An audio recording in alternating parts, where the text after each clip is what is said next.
So hello everyone, welcome to zenith Guru institute. So students, आज हम लोग अपना इलेक्ट्रिसिटी का लेक्चर नंबर 4 करने वाले हैं, ठीक है।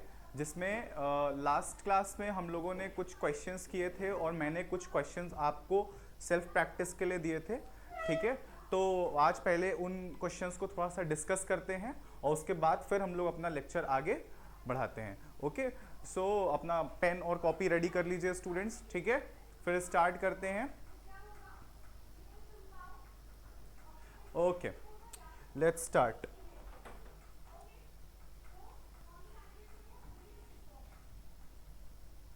यस, तो तो लास्ट क्लास में मैंने आपको ये कुछ क्वेश्चंस सॉल्व करने के लिए दिए थे और मैंने आपसे कहा था कि इसको कर लीजिएगा। तो आई होप सो आप लोगों ने इसको ट्राई किया होगा और बहुत सिंपल क्वेश्चन है, इसमें बहुत ज़्यादा कुछ आपको दिमाग लगाने की ज़रूरत नहीं है, बट फिर भी मैं आपकी हेल्प कर देता हूं ताकि आपको उसमें कोई प्रॉब्लम ना हो, राइट। तो चलिए स्टार्ट करते हैं अपने पहले क्वेश्चन से। क्या लिखा हुआ है कि ऑन व्हाट फैक्टर, चलिए एक second.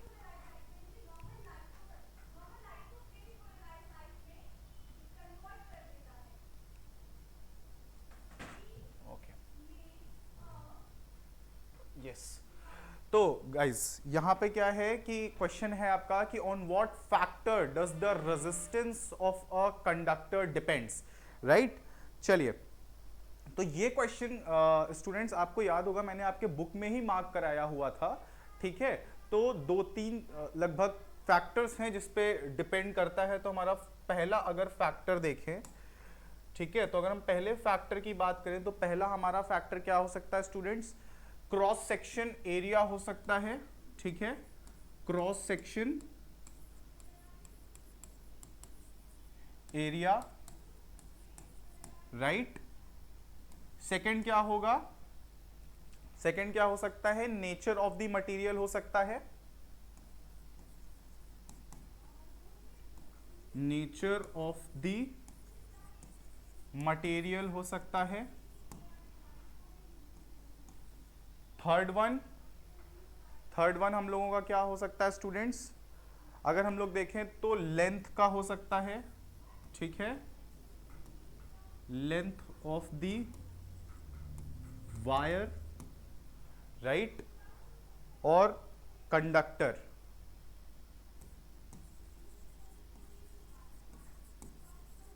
Okay, now fourth one will be the temperature, क्योंकि ये हम लोग पहले से ही रेजिस्टेंस की डेफिनेशन में ये चीज हम लोग पढ़ रहे थे, राइट। तो चलिए, आई होप सो ये आपको क्लियर हो गया होगा। देखिए स्टूडेंट, जहां पे मैंने आपको एनसीईआरटी में चीजें मार्क कराई हैं उसको आपको बहुत अच्छे से अपने दिमाग में रखना है। ये इस टाइप के क्वेश्चंस आना कोई बहुत बड़ी बात नहीं है, लेकिन ये फ्रीक्वेंटली क्वेश्चन पूछ ले जाते हैं एग्जाम्स में, जिसके लिए आपको प्रिपेयर होना पड़ेगा, ठीक है। तो ये सारी छोटी छोटी चीजें हैं जहां पे आप अपने मार्क्स बचा सकते हो, राइट। तो चलिए बढ़ते हैं नेक्स्ट क्वेश्चन की तरफ। नेक्स्ट क्वेश्चन अपना क्या है?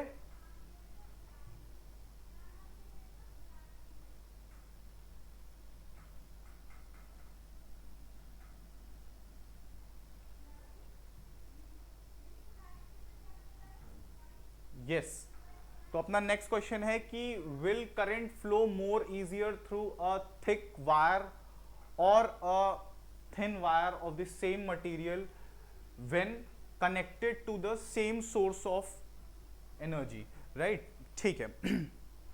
अब यहां पे मेरी बात समझिए। हम लोगों ने रेजिस्टेंस के बारे में एक चीज पढ़ी थी कि resistance is equals to rho L by A होता है, राइट। जहां पे ए हमारा क्रॉस सेक्शन होता है, वहां पे मैंने आपको ये चीज एक्सप्लेन करी थी कि रेजिस्टेंस की वैल्यू हमारी इनवर्सली रिलेटेड होती है एरिया ऑफ क्रॉस सेक्शन से। अगर हम लोग एरिया का वैल्यू बढ़ाते हैं तो रेजिस्टेंस का वैल्यू कम होगा, और अगर एरिया का वैल्यू घटाएंगे तो रेजिस्टेंस का वैल्यू बढ़ जाएगा। आगे बात मेरी समझ में सबको, ठीक है। तो अगर इस रिलेशन से देखें तो क्या लगता है कि कहां पे करंट इजीली फ्लो होगा? थिक वायर में करंट इजीली फ्लो होगा, ठीक है, as compare to the thin wire, right. I hope so this is clear ठीक है, तो ये बहुत सिंपल क्वेश्चन था, इसमें बहुत ज्यादा दिमाग लगाने की आप लोगों को जरूरत नहीं है। चलिए बढ़ते हैं अपने नेक्स्ट क्वेश्चन की तरफ।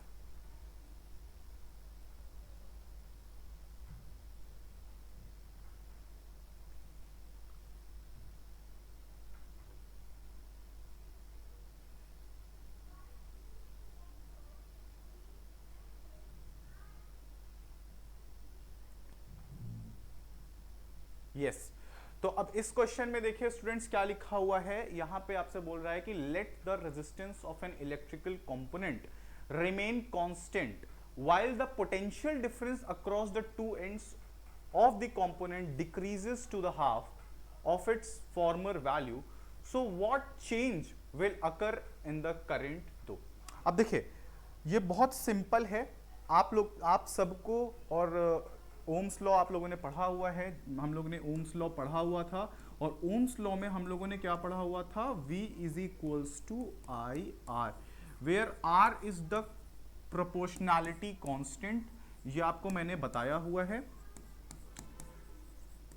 राइट तो अब आप सोचिए यहां पे आपसे कह रहा है कि रेजिस्टेंस की वैल्यू आपको कांस्टेंट रखनी है, ठीक है।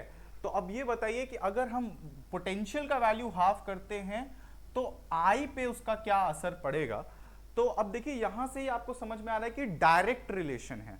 डायरेक्ट रिलेशन का मतलब ये कि अगर हम जितना v बढ़ाएंगे उतना ही i बढ़ेगा, जितना v घटाएंगे उतना ही i घटेगा, ठीक है। तो अगर हम सपोज दैट v बढ़ाते हैं तो i भी बढ़ेगा, v घटाते हैं तो i भी घटेगा, तो लगभग लगभग अप्रोक्सीमेट वैल्यू होती है। तो अब अगर तो इसी रिलेशन को देख करके आप ये सोचिए कि अगर वैल्यू हमने v की हाफ बढ़ा दी है या हाफ डिक्रीज करी है तो उसके अकॉर्डिंग हमारा i की वैल्यू पे क्या असर पड़ेगा, i की वैल्यू भी हाफ कम हो जाएगी, ठीक है। Is that clear. तो यहां पे हम लोगों का करंट के ऊपर क्या असर पड़ेगा कि उसकी भी वैल्यू हाफ टाइम्स डिक्रीज कर जाएगी, ठीक है।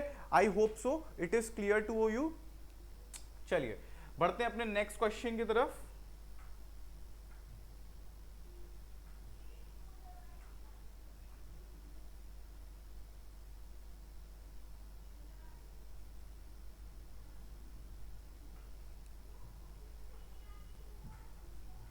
यस अब यहां पे कह रहा है कि why are coils of electric toaster and electric iron made of an alloy rather than a pure metal. Okay, इसका जो आंसर है वो आप सबको पता है, बहुत सिंपल आंसर है। ये सारी चीजें गाइज हम लोग ने लेक्चर में कवर कर रखी हैं, ये चीजें मैंने आपको मार्क कराई हुई हैं। अगर आपको थोड़ा सा भी ध्यान हो तो हम लोगों ने इसको प्रीवियसली पढ़ा हुआ है, ठीक है। चलिए यहाँ पे ये देखिए मैंने आपको मार्क कराया हुआ था यहाँ पे कि alloy does not oxidise and burns readily. तो टोस्टर वगैरह में क्या यूज होता है हमारा, ये यूज होता है क्योंकि इसकी रेजिस्टिव, इसका जो मेल्टिंग पॉइंट है, जो भी एलॉयज होते हैं हमारे, उसका जो मेल्टिंग पॉइंट होता है वो बहुत हाई मेल्टिंग पॉइंट होता है। समझ में आई मेरी बात। तो हाई मेल्टिंग पॉइंट होने की वजह से उसकी रेजिस्टिविटी बहुत ज्यादा हाई होती है, ठीक। और यहां पे तो सेम एज दैट, तो हमारे जो टोस्टर हैं, राइट, यस, तो हमारा जो टोस्टर है और जो इलेक्ट्रिक आयरन है, उसमें क्या होता है कि जनरली जो यूज होता है वो क्या यूज होता है, अलॉय यूज होता है, राइट, क्योंकि उनकी हाई रेजिस्टिविटी होती है और हाई मेल्टिंग पॉइंट होता है, ठीक है। तो इस वजह से उसका जो फ्लो ऑफ करंट होता है वो अच्छा मेंटेन रहता है, वहां पे आपको कोई प्रॉब्लम नहीं होती है। Is that clear to everyone? Yes. तो इस क्वेश्चन का आंसर हम लोग ये लिख सकते हैं कि because of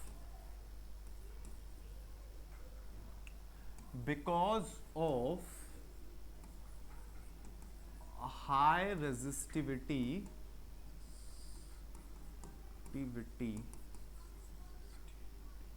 and high melting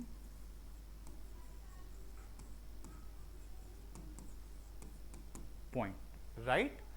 तो आई होप सो ये आपको भी आंसर क्लियर हो गया। देखिए स्टूडेंट्स, अभी तक हम लोग ने जितने भी क्वेश्चन किए हैं, अगर आप इनको ध्यान से देखें तो ये सारे क्वेश्चन आपके जो हम लोग ने अभी थ्योरी पोर्शन अपना कवर किया था, ये उसी से रिलेटेड है, ठीक है। तो इसलिए आपको थ्योरी पोर्शन बहुत अच्छे से समझ के जाना है, क्योंकि वहां पे इस टाइप के क्वेश्चन बनने की प्रोबेबिलिटी ज्यादा होती है। ठीक है, तो चलिए अपने नेक्स्ट क्वेश्चन में बढ़ते हैं।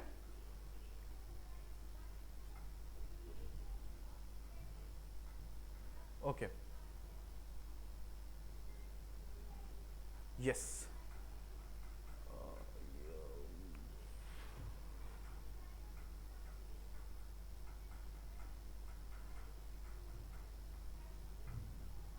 ओके, अब ये यहाँ पे क्या कह रहा है कि use the data in the table of 1.1.2 to answer the following question, which among iron and mercury is a better conductor,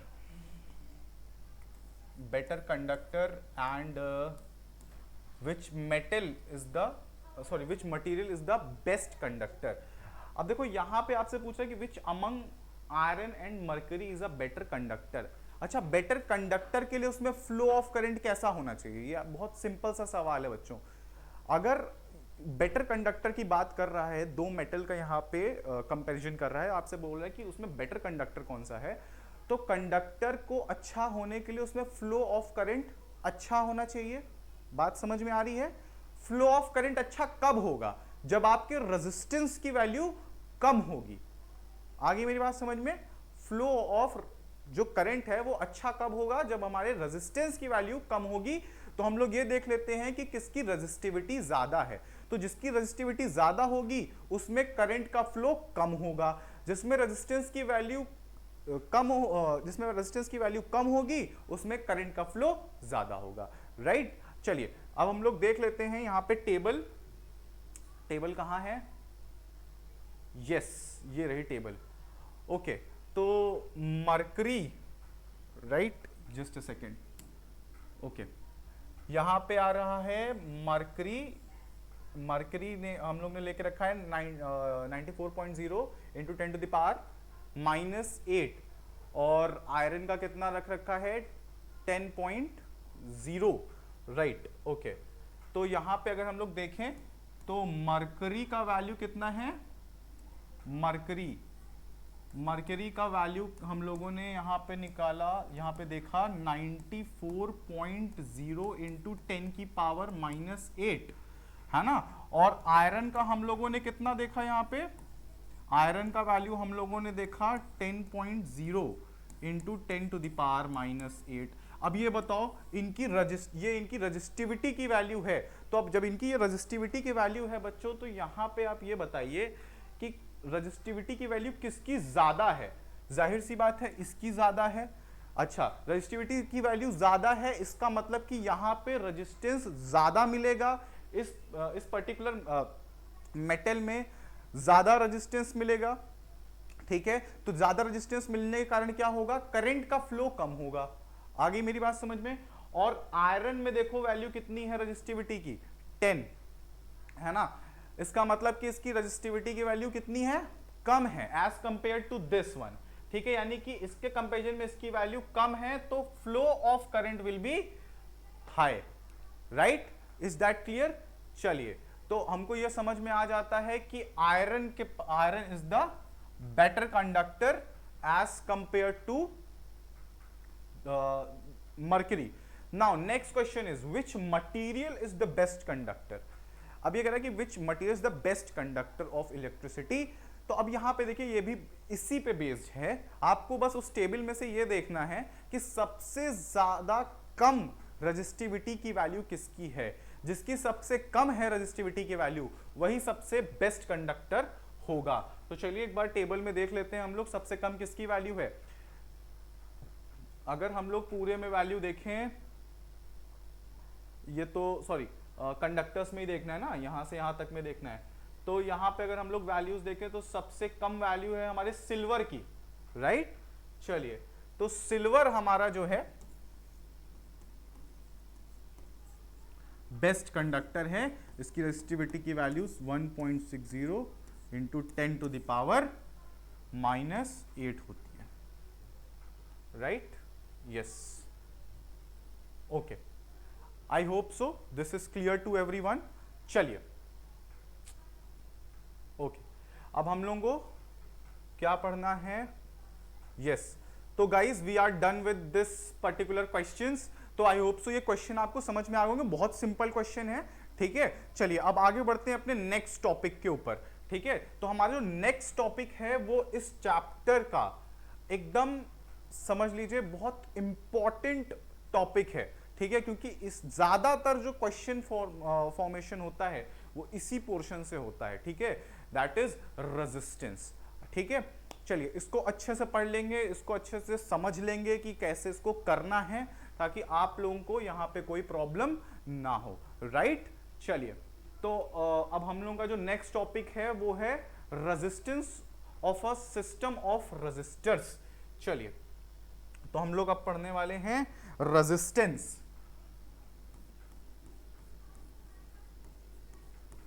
resistance,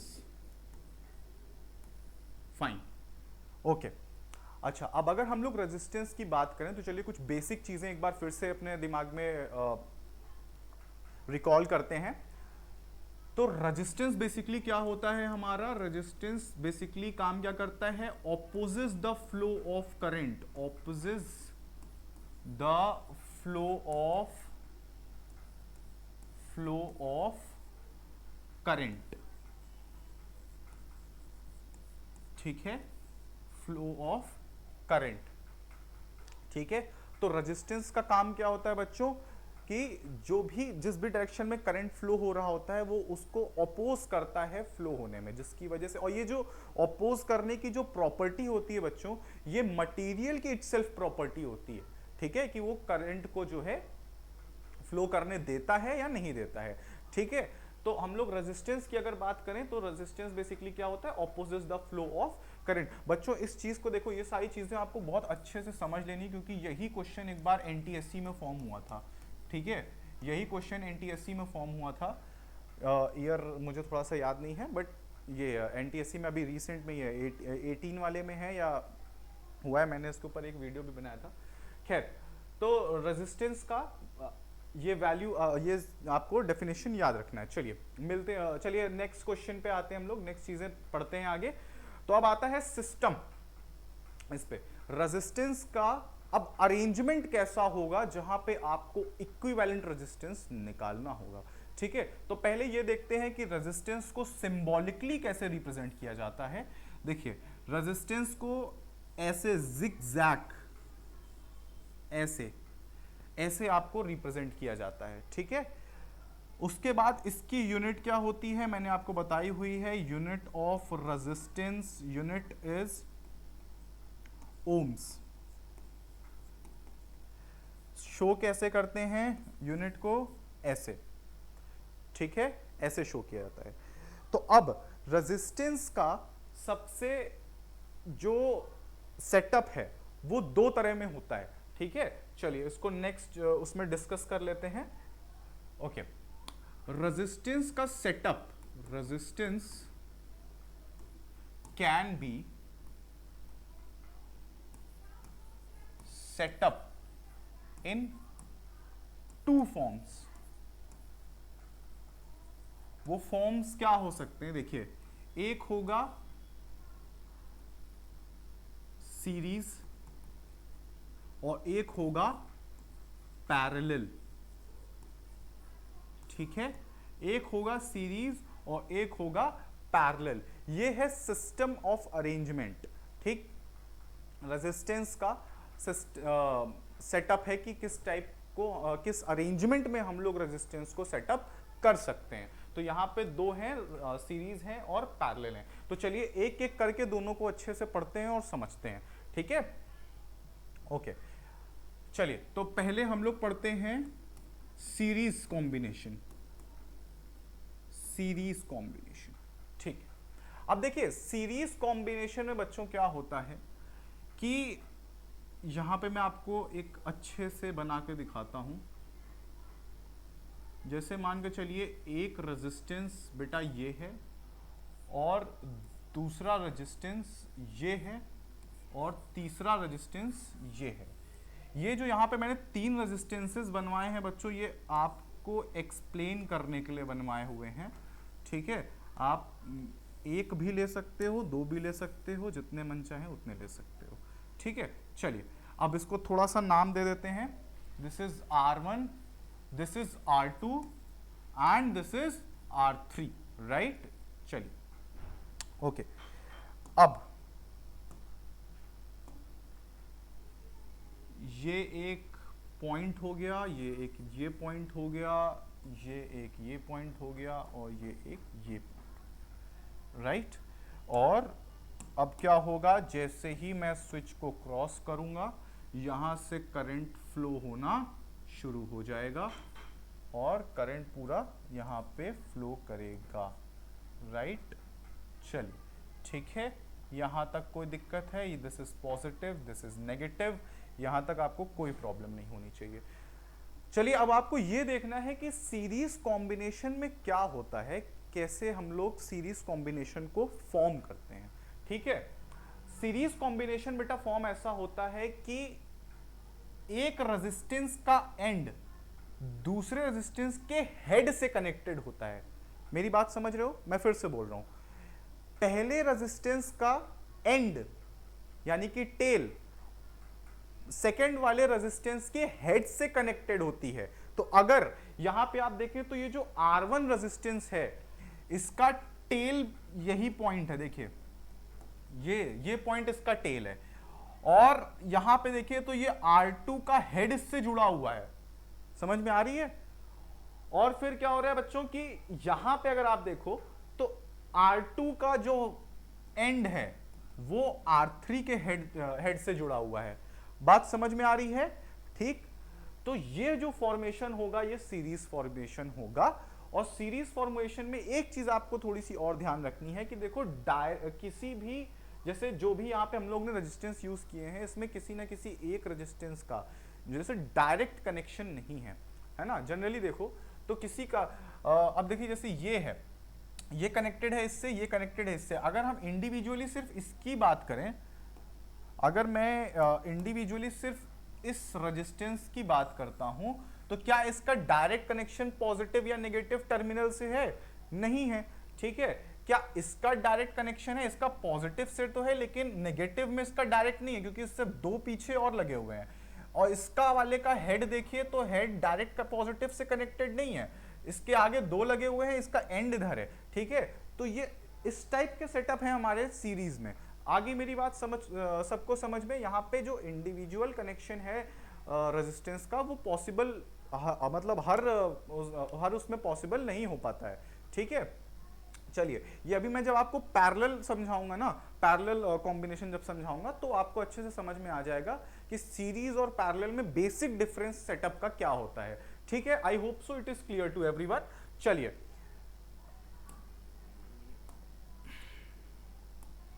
okay, तो अब हम लोग देख लेते हैं, थोड़ा इसको मैं इरेज कर रहा हूं।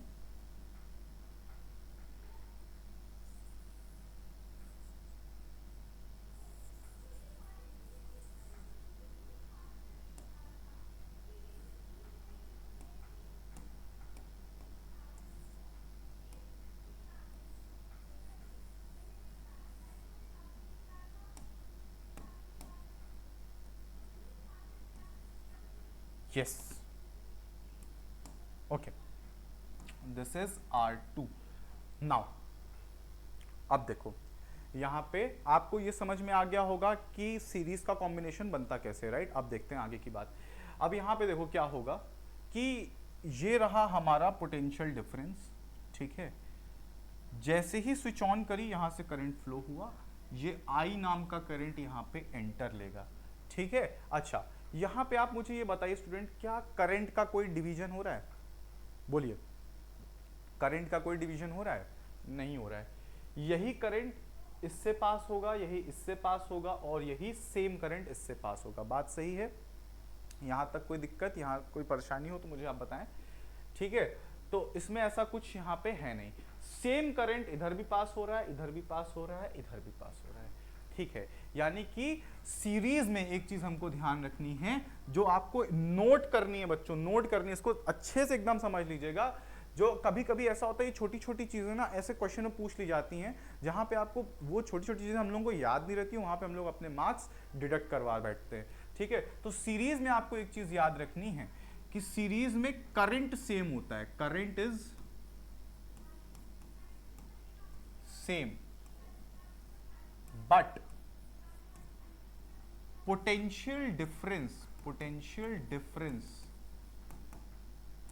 Is not. Potential difference same नहीं होता, ठीक है, बाकी हमारा करंट सेम होता है ना। I hope so this is clear to you, ठीक है। चलिए आगे बढ़ते हैं, अब इसको हम लोग देखते हैं कि इसमें आगे और क्या हो सकता है। चलिए तो एक बार सेटअप मैं फिर से बना रहा हूं, इस चीज को ध्यान रखना है ना। अब मैं यहाँ पे सिर्फ 2 ही ले रहा हूं ताकि आपको क्योंकि मुझे जो मेजर चीज थी मैंने वो तो आपको समझा दी, ठीक है। अब हम लोगों को बस एक फॉर्मूला डिराइव करना है इक्विवेलेंट रेजिस्टेंस का, ठीक है। तो अब ये इक्विवेलेंट रेजिस्टेंस क्या होता है इसके बारे में भी चर्चा कर लेते हैं थोड़ी सी।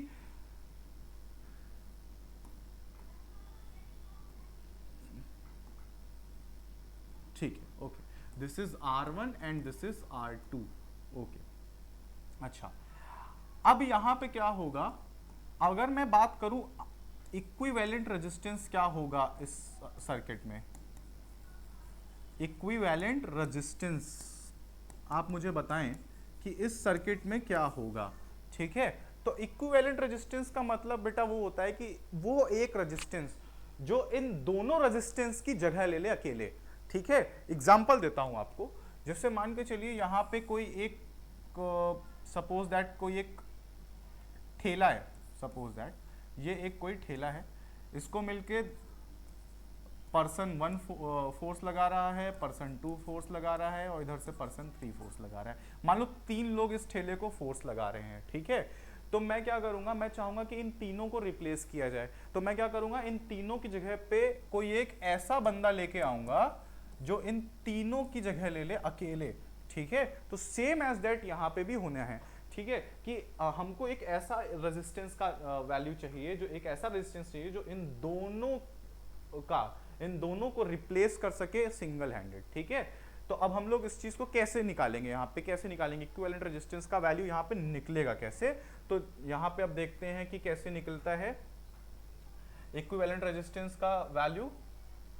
चलिए ओके, तो अब अगर हम बात करते हैं यहाँ पे बच्चों, जैसा कि मैंने आपको बताया था कि यहाँ से करंट फ्लो होगा, इधर से जाएगा, इधर से वापस आएगा, और चलिए मैंने बोला था कि करंट सेम होगा लेकिन पोटेंशियल डिफरेंस सेम नहीं होगा, यानी कि ये रहा पॉइंट और ये रहा एक पॉइंट।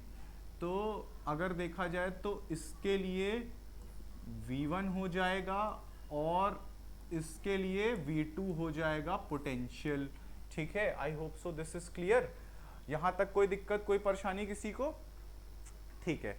तो अगर बच्चों मैं बात करता हूं नेट, अगर मैं बात करता हूं नेट करंट की, सॉरी नेट पोटेंशियल की बात करता हूं, नेट पोटेंशियल डिफरेंस की बात करते हैं हम लोग।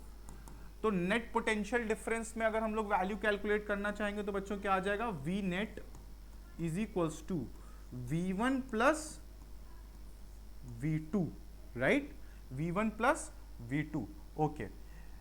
तो अब इस V को अगर हम लोग चेंज करें ओम्स लॉ के तहत, ओम्स लॉ को देख करके, तो यहां पे क्या हो जाएगा, V is equal to IR होता है तो IR नेट हो जाएगा, राइट, ओके। V1 का वैल्यू बताइए, इसको इस सिचुएशन को देख करके बच्चों V1 का वैल्यू बताओ।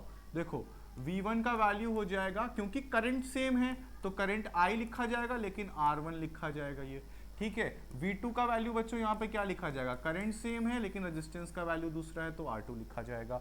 तो इस यहाँ पे V1 को हम लोग चेंज कर देते हैं बेटा, किससे कर देंगे, IR1 से कर देंगे, और फिर V2 को किससे कर देंगे, IR2 से कर देंगे, ठीक है। और यहाँ पे आपको I कॉमन दिख रहा है, ठीक है, I कॉमन दिख रहा है तो I को कॉमन निकाल लेंगे, अंदर क्या बचेगा, R1 प्लस R2, ठीक है। तो यहां से इसको कैंसिल किया, इसको कैंसिल किया, तो यहाँ पे फॉर्मूला देखो अपने पास क्या आ रहा है, R net is equals to R1 plus R2, ठीक है, ये हमारे पास आ रहा है। तो फॉर्मूला बच्चों जो यहाँ पे हमारे पास प्रॉपर जो फॉर्मूला बन के आएगा वो ये आ जाएगा कि R net is equals to R1 plus R2 plus R3 plus dot dot dot dot plus RN, ठीक है। यानी कि सीरीज में जितने भी रेजिस्टेंस सीधे सीधे लगे हुए हैं, अगर एक सीध में लगे हुए हैं, पूरी लाइन में लगे हुए हैं, तो आपको कुछ नहीं करना है, सबका सिंपल एडिशन कर देना है उठा करके। देखो जैसे यहां पे मैंने किया हुआ है R1 R2 R3 R4 5 infinite, जितना भी हमने n नंबर तक रेजिस्टेंसेस लगाए थे, सबका एक बार में ही समेशन कर देना है, ठीक है। एक ही बार में सबका समेशन कर देना है, right. I hope so this is clear to you, ठीक है। तो अब यहां तक आप सबको समझ में आ गया, इसमें कोई दिक्कत कोई परेशानी, ठीक है। चलिए आगे बढ़ते हैं। तो इस पे एक दो क्वेश्चंस लगा के देख लेते हैं बच्चों कि कैसे होगा। इसको आप लोग पूरा उतार ले अच्छे से, ये प्रॉपर एक डेरिवेशन है, इसको अच्छे से याद रखें, ठीक है। ये पूरा डेरिवेशन है एक, इसको अच्छे से कॉपी में लिख लीजिएगा, ठीक है। तो चलिए अब ट्राई करते हैं इस सीरीज पे बने कुछ सवाल को, है ना। ओके, तो चलिए कुछ सवाल ट्राई करते हैं। जैसे कि ये मैं सारे एग्जाम्पल के तौर पे आपको करा रहा हूँ ताकि आपको एक बेसिक अंडरस्टैंडिंग हो जाए कि कैसे करना है, ठीक है। इसमें कोई बहुत परेशान होने की ज़रूरत नहीं है, आप सबको पता है। जैसे मान लीजिए मैंने यहाँ पे एक सर्किट बनाया, यहाँ पे मैंने यूज़ किए 2 रेजिस्टेंसेस, राइट। ये रहा की, और this is positive, this is negative, yes. यहाँ से करंट अप, यहाँ से करंट डाउन, और यहाँ पे R1 है, दिस इज R2। नाउ अब मैं यहाँ पे बात करता हूँ, यस, मान के चलिए यहाँ पे मैंने दे रखा है V, है ना, यहाँ पे V मैंने दे रखा है। चलिए अब बात करते हैं आगे, ठीक है, ओके, यस। अब मैंने बोला आपसे कि बच्चों यहाँ पे जो R1 का वैल्यू है, R1 का वैल्यू है 4 ओम्स, ठीक है। ओम्स ये आएगा बेटा क्योंकि ये क्या है, यूनिट है, राइट। फिर अगर हम लोग बात करें R2 का, तो R2 मान के चलो मैंने आपसे कह दिया this will like 12 ohms, right. अब मैं आपसे पूछता हूं कि मुझे ये बताइए R इक्विवेलेंट का वैल्यू क्या होगा। इन दोनों को रिप्लेस करने पे मैं कौन सा एक रेजिस्टेंस लगाऊंगा, उसकी वैल्यू कितनी होनी चाहिए कि इन दोनों का भार भी अकेले झेल ले, ठीक है। तो ऐसे सिचुएशन में क्या करना है, सिंपल फॉर्मूला आप सबको हमने सिखाया हुआ है, R equivalent is equals to R1 plus R2, that is 4 ohms plus 12 ohms, that is 16 ohms is the answer. आगे मेरी बात समझ में, यहां तक कोई दिक्कत कोई परेशानी है किसी को तो आप लोग मुझसे पूछ सकते हैं, ठीक है। नहीं तो आगे बढ़ते हैं और क्वेश्चंस को हम लोग लगाते हैं। इसमें और क्वेश्चंस भी पूछे जा सकते हैं। अगर मैं आपसे पूछ लूं इसमें कि ये बताइए कि ईच रेजिस्टेंस में कितना पोटेंशियल आ रहा है, या आप मुझे करंट का बता, अगर मैं यहाँ पे बता दूं कि ये जो वैल्यू है, जो बैटरी लगाई गई है वो लगाई गई है, मान के चलिए 6 वोल्ट की बैटरी लगाई गई है, तो यहाँ पे करंट का वैल्यू क्या बनेगा, ठीक है, और ईच रेजिस्टेंस में क्या वैल्यू जाएगी। तो यहाँ पे कोई दिक्कत नहीं। इससे रिलेटेड हम लोग और भी क्वेश्चन करते हैं, कुछ एग्जांपल्स भी हैं हम लोगों के पास, ठीक है। चलिए आगे बढ़ते हैं नेक्स्ट क्वेश्चन में, ओके, राइट। चलिए, तो ये चीज हम लोगों ने पढ़ ली है स्टूडेंट्स, अब यहाँ पे कुछ पढ़ना नहीं है। और ये रहा पैरेलल, यस, ओके,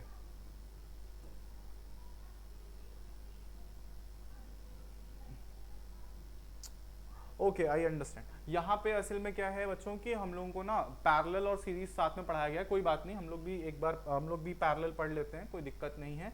चलिए अब पैरेलल कॉम्बिनेशन भी पढ़ के देखते हैं। Parallel combination, parallel combination, parallel combination, right, okay. Now अब देखिए, अब इस पैरेलल कॉम्बिनेशन का सेटअप आपको समझना है कि किस टाइप से पैरेलल को कनेक्ट करते हैं। आई होप सो आप लोगों को सीरीज वाला अच्छे से समझ में आ गया होगा। तो जो बात मैंने आपको सीरीज वाले में बताई थी, उस बात को यहाँ पे ध्यान से उस बात को ध्यान रखना और यहाँ पे देखना कि आपको क्या करना है, राइट।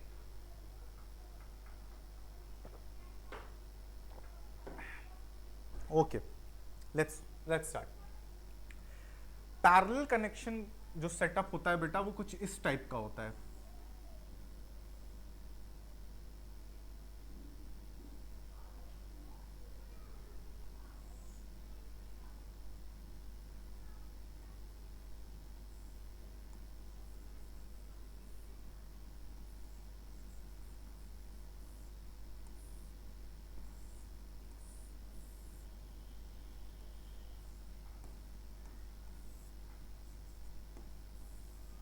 यस, ये है हमारा पैरेलल सेटअप, है ना।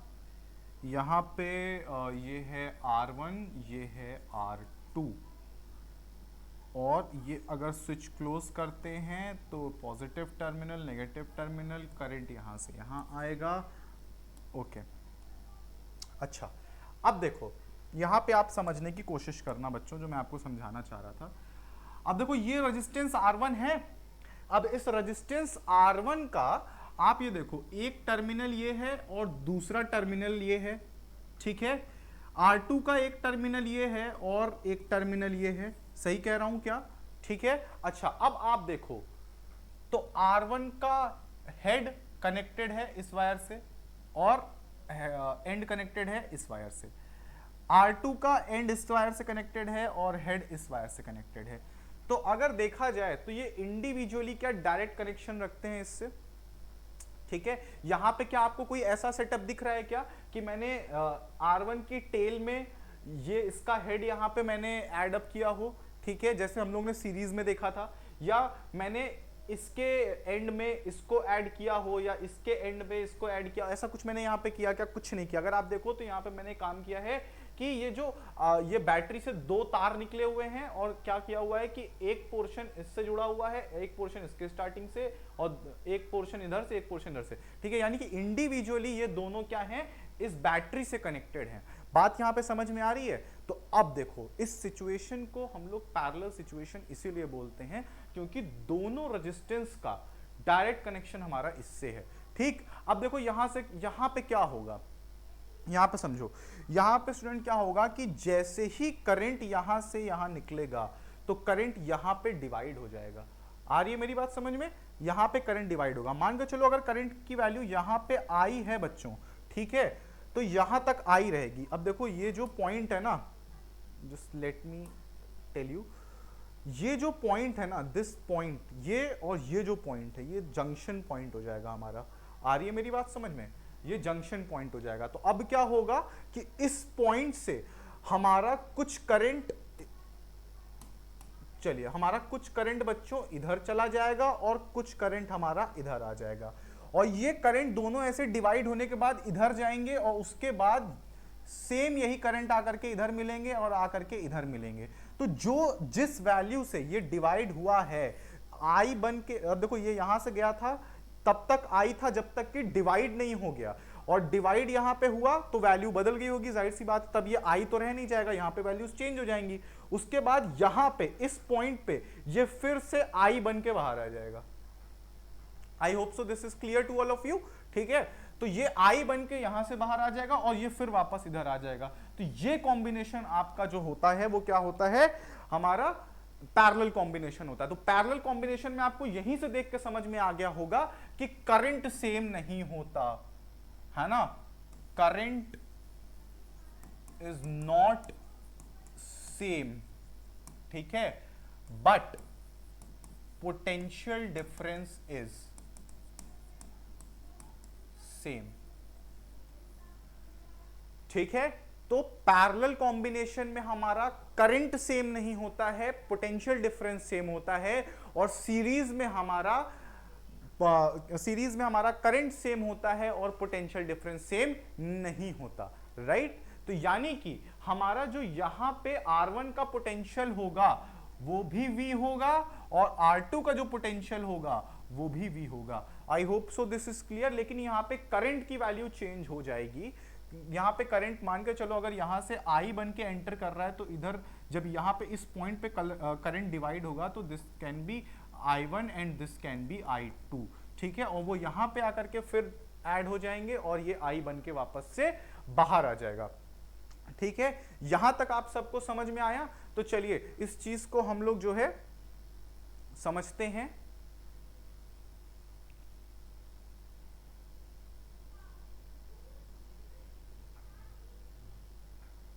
ओके, यस,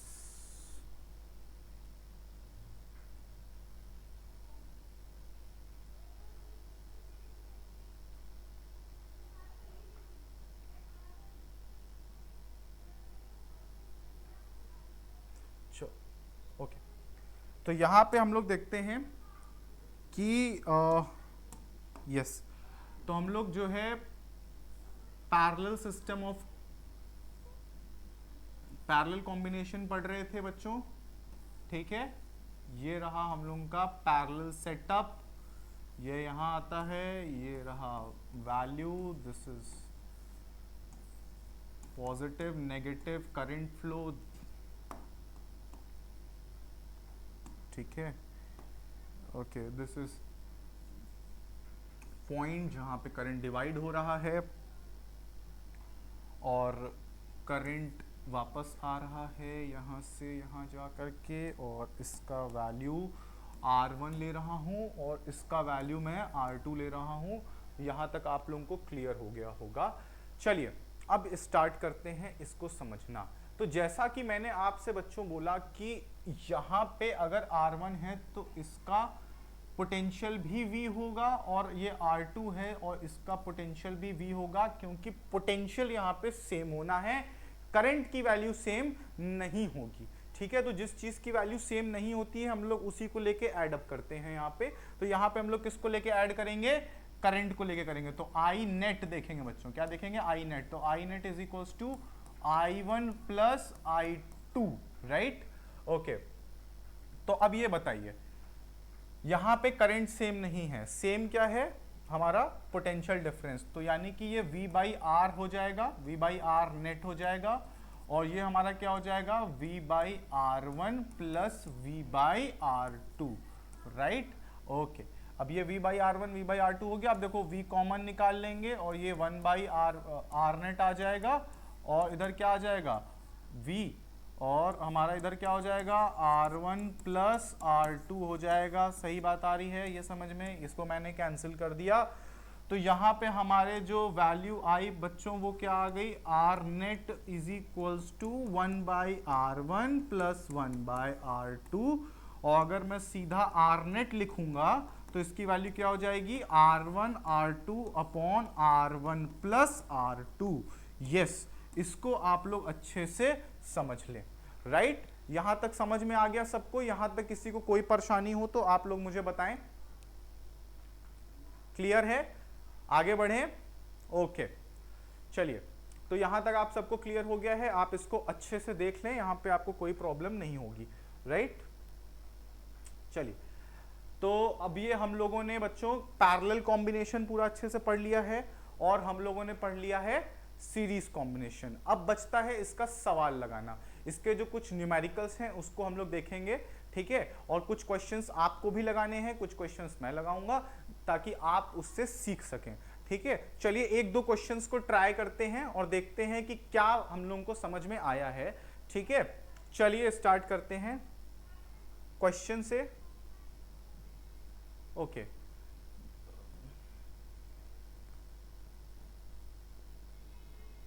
ये हम लोगों का R1 R2 ये पैरेलल है, सीरीज है, क्या है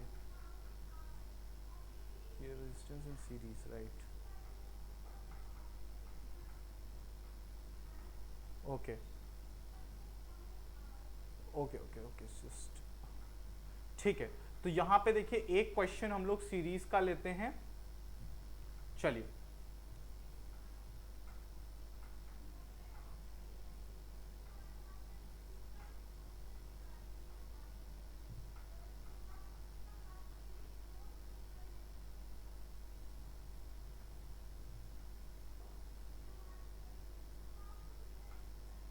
यस, ओके। अब ये देखिए यहाँ पे जो डायग्राम बना हुआ है इसको आपको देखना है कि यहाँ पे इसको कैसे होगा, ठीक है।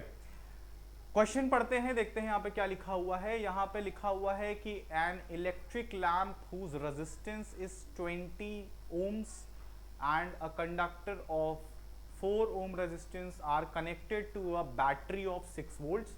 Calculate the total resistance of the circuit and the current through the circuit and the potential difference across the electric lamp and the conductor. अब देखिए यहाँ पे जो ये इलेक्ट्रिक लैम्प है ना बच्चों, ये इलेक्ट्रिक लैम्प का वैल्यू है 20 ohms और यहाँ पे जो कंडक्टर लगा हुआ है ये देखो इसकी वैल्यू है 4 ohms, ठीक है।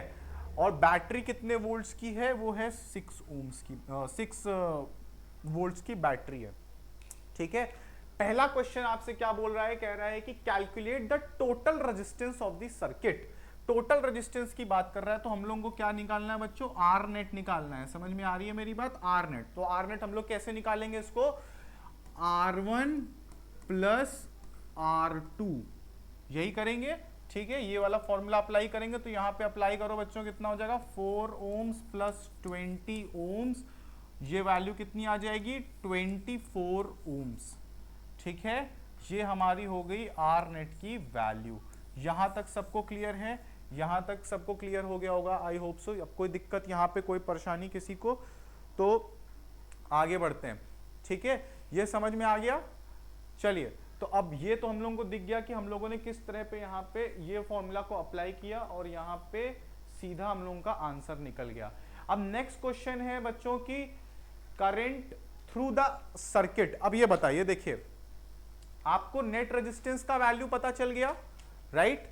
आपको नेट रेजिस्टेंस का वैल्यू पता चल गया और उसके बाद आपके पास 6 वोल्ट का बैटरी है। तो अब आप मुझे ये बताइए कि यहां पे,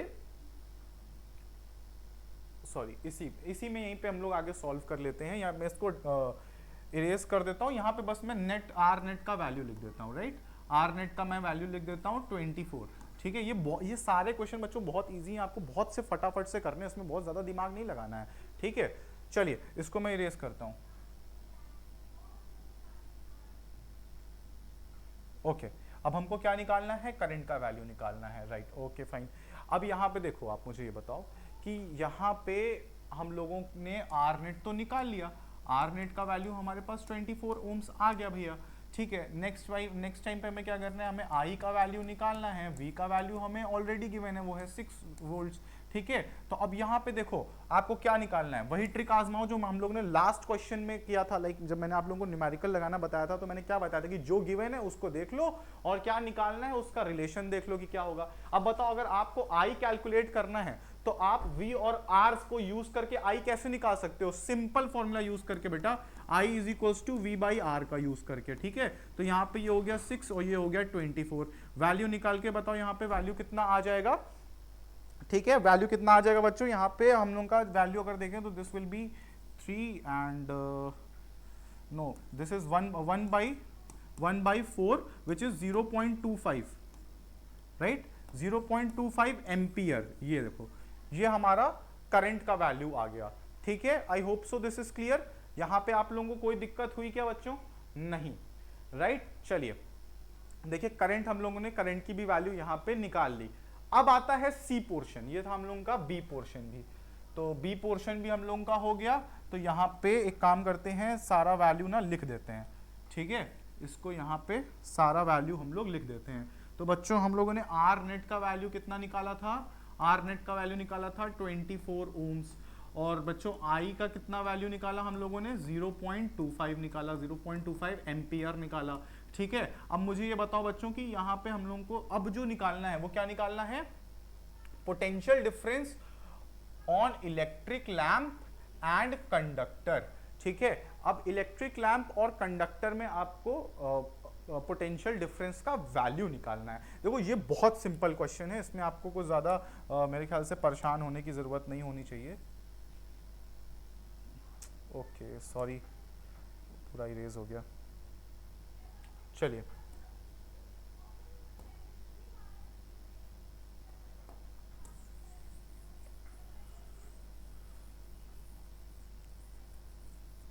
ओके चलिए अब हम लोगों को निकालना है इलेक्ट्रिक लैंप और कंडक्टर में कितना पोटेंशियल डिफरेंस का वैल्यू आएगा, राइट। तो अब यहां पे देखो बहुत सिंपल है।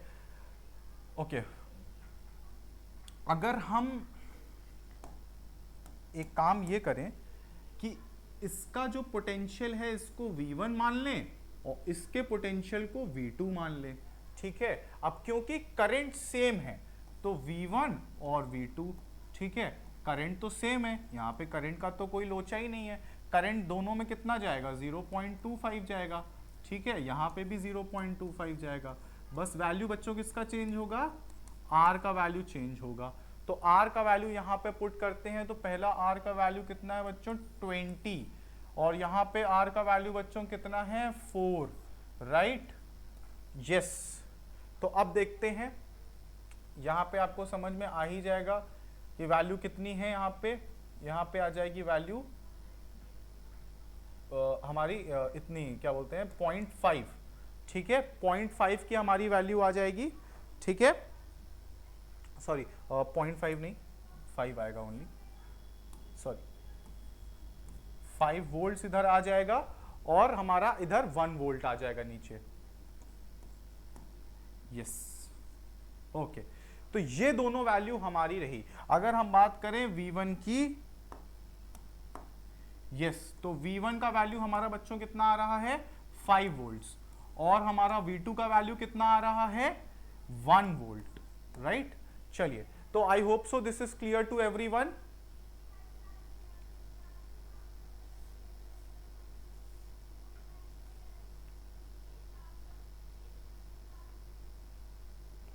ओके,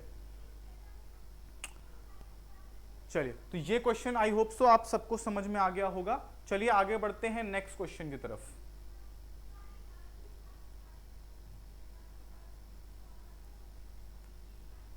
ठीक है, ये क्वेश्चंस आप लोगों के लिए होमवर्क हैं, इसको आप लोग करिएगा।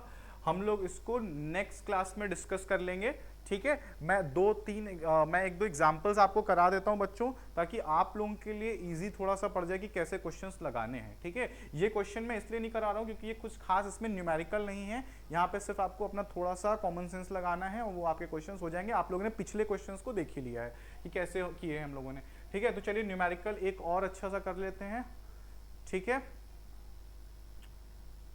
ओके। तो ये वाला न्यूमेरिकल हम लोग ले लेते हैं बच्चों, ठीक है। Example number 11.8, right.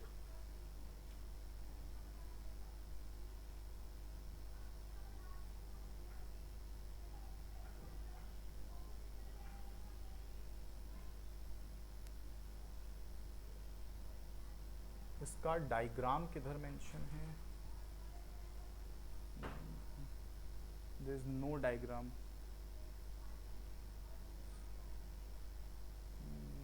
11.0, चलिए कोई बात नहीं, चलिए हम लोग डायग्राम यहाँ पे इसको बना लेते हैं, कोई इशू नहीं है, ओके।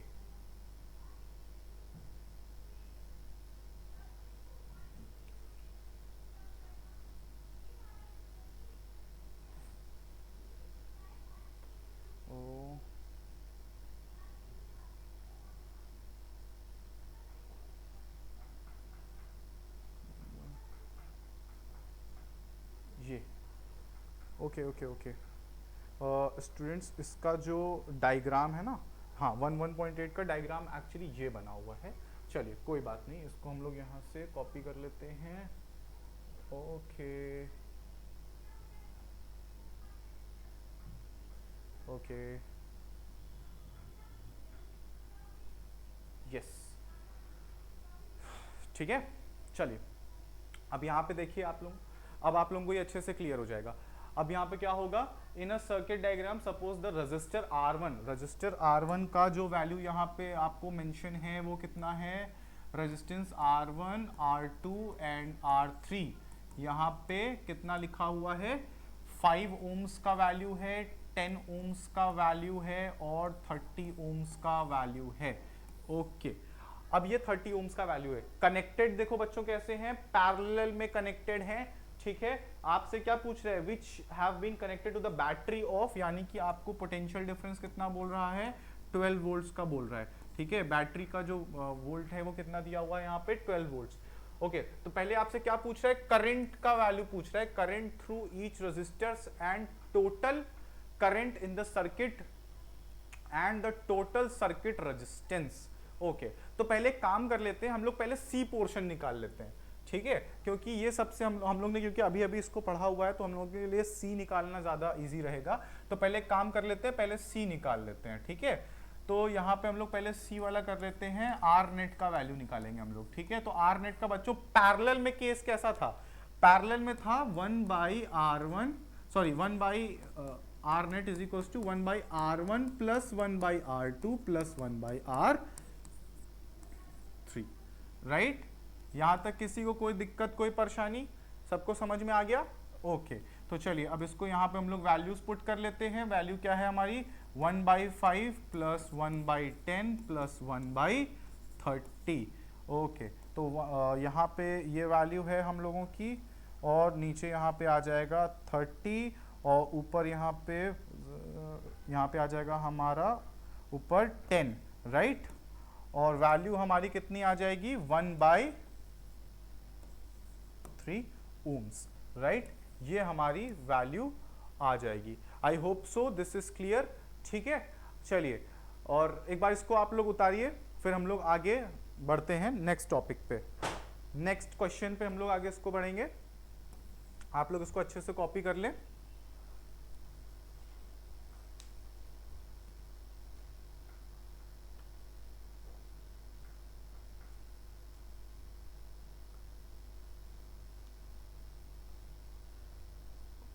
ओके, चलिए इसको इरेज करते हैं।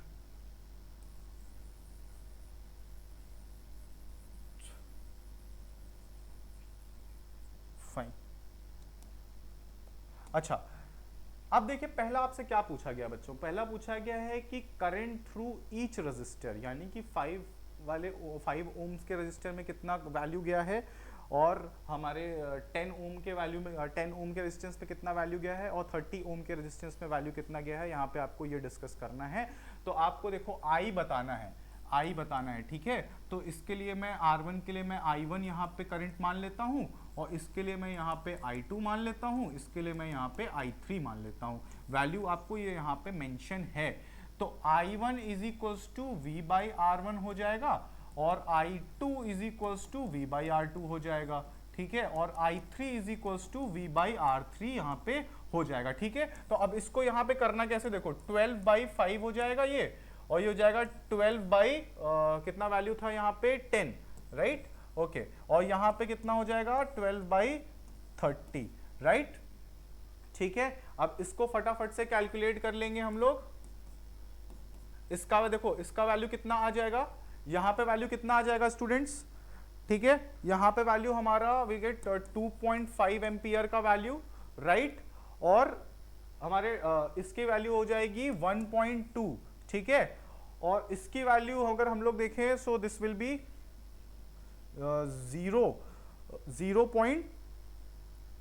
0 पॉइंट कितनी हो जाएगी value, 4, yes 0.4 ampere, right. I hope so this is clear. तो यहां पे हम लोग, चलिए, तो हम लोगों को क्लियर हो गया स्टूडेंट्स, ओके। तो चलिए अब आगे बढ़ते हैं हम लोग। तो यहाँ पे अगर देखा जाए तो हम लोगों ने तीनों क्वेश्चन कर लिए हैं, कि अभी हम लोग ने पढ़ा हुआ है, हम लोग ने करंट तो निकाल लिया ईच रेजिस्टेंस का, फिर हम लोगों को निकालना है टोटल करंट निकालना है भाई। अब देखो टोटल करंट निकालने के लिए आप ये जितने यहाँ पे करंट आए हैं ना, सबको ऐड कर दो, ये सारे करंट को ऐड कर दोगे, यहाँ पे वैल्यू आपके पास आ जाएगी। तो इसको ऐड कर देते हैं, इसको ऐड कर देंगे तो will get the value 4 ampere, ठीक है।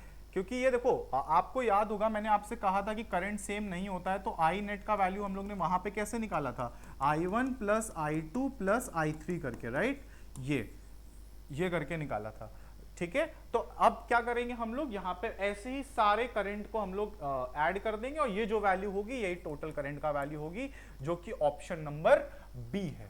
ठीक है, ऑप्शन जो आपका सेकंड जो बी पोर्शन था उसका आंसर हमारा यहाँ पे 4 एम्पियर आ रहा है। फर्स्ट वाले का आंसर हम लोगों ने निकाला था तो उसका ईच रजिस्टर का वैल्यू हम लोगों का 2 आ गया, ये अलग अलग 5 के लिए आ गया 2.4, 10 के लिए आ गया 1.2 और 30 के लिए आ गया 0.4। और बाकी हम लोगों ने जो सी वाला निकाला था टोटल रेजिस्टेंस का वैल्यू, वो हम लोगों ने निकाला था 1/3 ओम्स। ठीक है, समझ में आ गया सबको। तो स्टूडेंट्स यहाँ पे एंड करते हैं इसको, ठीक है।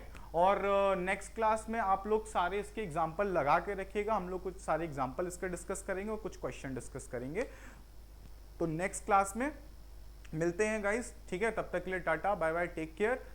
और पूरी एक्सरसाइज अच्छे से करिएगा, ठीक है। जहां पे कोई प्रॉब्लम होगी हम लोग वहां पे डिस्कस कर लेंगे। Okay, take care.